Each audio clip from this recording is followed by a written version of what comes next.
তাহলে আজকে আমরা নোটিশ রাইটিং নিয়ে একটা বিস্তারিত আলোচনা করব, কেমন করে নোটিশ রাইটিং করতে হয়। নোটিশ রাইটিং কিন্তু আমাদের ক্লাস 9 এবং ক্লাস 10 অর্থাৎ মাধ্যমিকের জন্য একটা ভীষণ গুরুত্বপূর্ণ চ্যাপ্টার। এবং সবথেকে যেটা ইন্টারেস্টিং বিষয় সেটা হচ্ছে নোটিশ রাইটিং এ আমরা খুব কম লিখেও অলমোস্ট ফুল মার্কস পাওয়ার মতো আনসার করে আসতে পারি। কারণ নোটিশ রাইটিং এমনই একটা লেখা যেখানে নাম্বারটা কিন্তু বেশি পাওয়ার সম্ভাবনা থেকে যায়। আমরা যদি নোটিশ রাইটিংকে প্যারাগ্রাফ রাইটিং কিংবা স্টোরি রাইটিং এর সঙ্গে তুলনা করি, সেখানে কিন্তু নোটিশ রাইটিং অনেক বেশি স্কোরিং। এবারে আমরা দেখে নিই কেমন করে লিখবো। সবার আগে আমরা যদি কোনো স্কুলের নোটিশ হয়, নোটিশ সাধারণত কেমন হয়, কোনো স্কুল থেকে নোটিশ জারি করে, কোনো ক্লাব থেকে বা কোনো প্রতিষ্ঠান থেকে নোটিশ জারি করে, তাহলে যে প্রতিষ্ঠান থেকে নোটিশ জারি করছে তার নাম সবার উপর লিখবো। এখানে আমি উদাহরণস্বরূপ একটা স্কুলের নোটিশ লিখছি, তাই একটা নিজের ইচ্ছে মতো এবিসি হাই স্কুল লিখে নিয়েছি। এখানে নিজস্ব স্কুলের নাম লেখা যেতে পারে অথবা যে কোনো এবিসি হাই স্কুল বা XYZ এরকম কিছু লেখা যেতে পারে। তো সবার আগে আমরা এটা লিখে নেবো যে এবিসি হাই স্কুল, তারপর নোটিশ। এবং এটা যদি আমরা খাতা মনে করি তাহলে খাতার বাঁ দিকে লিখবো নং, বা সম্পূর্ণ লিখতে পারি নোটিশ নং, যেটা ইচ্ছে তোমাদের যেটা ভালো লাগে সেটা সেরকম করে লিখে নিও। আর ডান দিকে লিখবো ডেট। ক্লিয়ার? এটা হচ্ছে আমাদের নোটিশ লেখার স্ট্রাকচার। এরপরে এখানে আমরা লিখবো হচ্ছে সাবজেক্ট। ঠিক নোটিশ নং ডেট লিখছি, তার নিচে এখানে লিখবো সাবজেক্ট। সাবজেক্ট বলে যেই সাবজেক্টের উপরে আমাদের লিখতে দেবে সে বিষয়ে আমরা লিখবো। ঠিক আছে? যদি ধরি স্কুলে সরস্বতী পুজো সেলিব্রেশন হবে সেই বিষয়ে লিখবো, বা ধরো স্কুলে অ্যানুয়াল ফাংশন হতে চলেছে বা অ্যানুয়াল স্পোর্টস হতে চলেছে, স্কুলের মধ্যে কুইজ কম্পিটিশন হতে চলেছে, যাই টপিক দেখ না কেন সেই টপিকের উপরে এই সাবজেক্টটা এখানে লিখে নিতে হবে। তাহলে এই স্টেপগুলো যদি ফলো করি তাহলে কিন্তু নোটিশ রাইটিং এর যে প্যাটার্ন, কেমন করে আমরা নোটিশ রাইটিংটাকে শুরু করব সেটা হয়ে যায়। ক্লিয়ার তো সবার কাছে? এবার আমরা লেখার মধ্যে আসি যে কি লিখবো। লেখাটাও সমস্ত নোটিশের ক্ষেত্রেই মোটামুটি কমন হবে। অর্থাৎ একটা নোটিশ যদি আমরা লেখা শিখে নিই তাহলে কিন্তু আমরা সবকটা নোটিশ লিখতে পারবো। দেখো, লেখাটা এমন জায়গা থেকে শুরু করব যাতে করে লেখাটা দেখতে ভালো লাগে, সেটা ছাড়া আর কোনো উপায় নেই। দেখো কি লিখতে হবে। লিখবো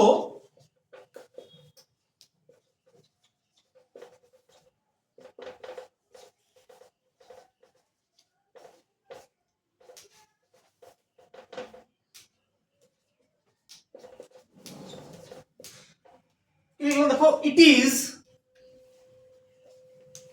ইজ hereby informed স্ল্যাশ দিয়েছি নোটিফাই দ্যাট, মানে এটা সবাইকে ইনফর্ম করা হচ্ছে অথবা নোটিফাই, যেটা ইচ্ছে সেটা লিখো। নোটিফাই করা হচ্ছে যে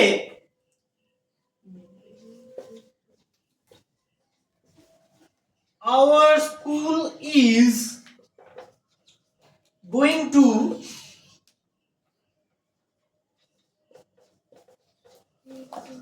সেলিব্রেট, আমাদের স্কুল উদযাপন করতে চলেছে ড্যাশ, মানে আমাদের যা টপিক দেবে সেই টপিকটা আমরা লিখবো। যদি ইন্টার স্কুল কুইজ কম্পিটিশন বলে তাহলে তাই, বা যেগুলো বললাম যদি অ্যানুয়াল স্পোর্টস হয় তাহলে তাই, যা যা আমাদের যেমনটা আমাদের সাবজেক্টটা থাকবে তেমনটা এখানে লিখবো।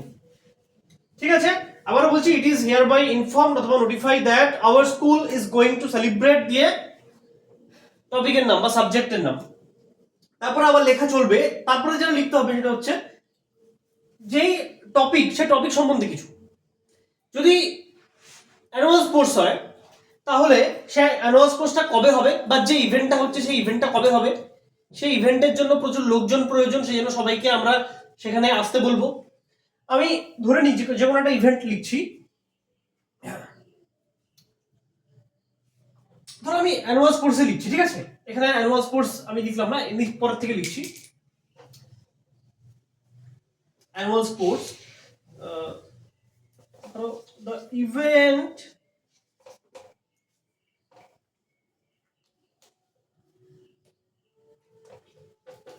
is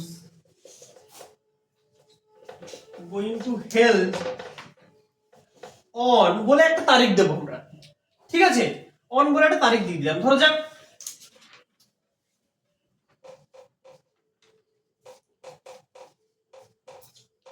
ঠিক আছে, একটা আমি যে কোনো মনে ইচ্ছে তারিখ দিয়ে দিলাম।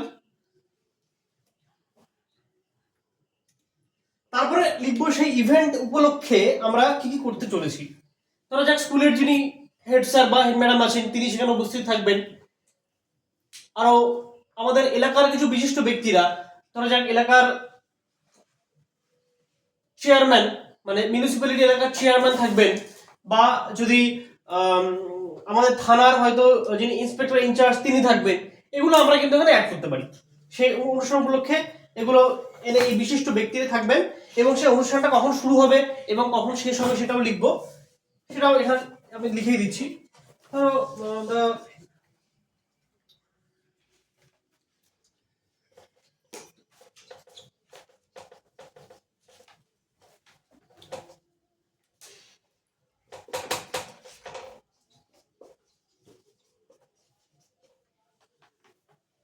10 AM করে দিলাম, ঠিক আছে। তাহলে এভাবে কিন্তু আমরা লেখাটা চলবে আমাদের, মানে এখানে মূল বিষয়বস্তু লিখবো যে এখানে কি কি হবে কি কি হবে না সেটা লিখবো, এবং শেষে আমি এটা বলে শেষ করব যে all the willing students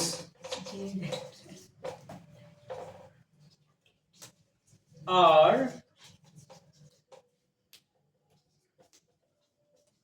requested to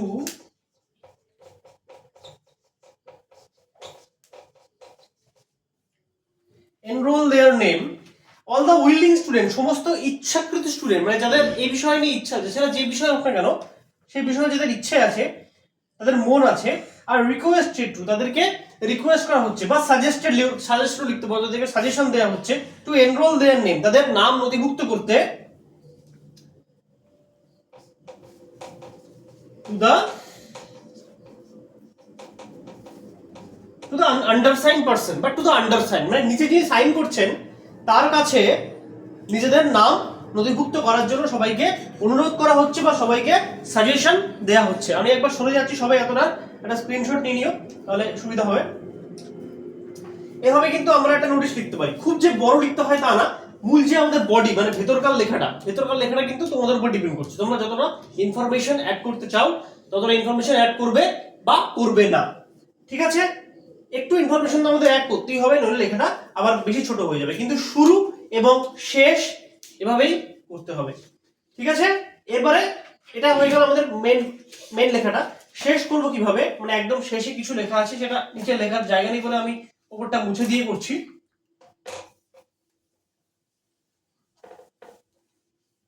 ধরো আমাদের লেখাটা এখানে শেষ হয়ে গেল, ধরো এখানে শেষ হয়েছে, অনুমান করে নাও।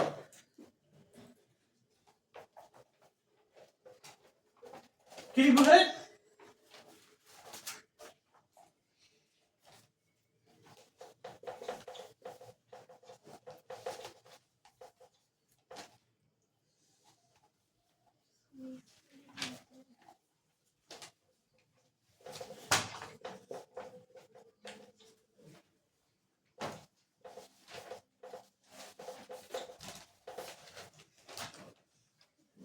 লিখলাম সিগনেচার অফ কালচারাল সেক্রেটারি। যদি এটা কোনো কালচারাল প্রোগ্রাম হয়, যদি সরস্বতী পুজো হয়, যদি কোনো ধরা যাক স্কুলের মধ্যে আলপনা দেওয়া হচ্ছে এমন কোনো প্রতিযোগিতা বা কুইজ কম্পিটিশন যদি হয়, তাহলে কি লিখবো? Cultural secretary. কিন্তু যদি কালচারাল কিছু না হয়, যদি স্পোর্টস ইভেন্ট হয়, তাহলে কি লিখবো? সিগনেচার অফ স্পোর্টস সেক্রেটারি, ঠিক আছে। এবং তার উপরে একটা দাগ টেনে দেবো, এই উপরে তোমার সিগনেচার থাকবে, মানে তুমি যে নোটিশটা লিখছো তোমার সিগনেচার এখানে যাই হোক না কেন এখানে থাকবে। এবং ঠিক বাঁ দিকে, এটা আমরা ডান দিকে বানাবো, বাঁ দিকেও এরকম একটা দাগ দিয়ে তার নিচে কি লিখবো? সিগনেচার অফ দা হেডমাস্টার বা signature of the head teacher, ঠিক আছে।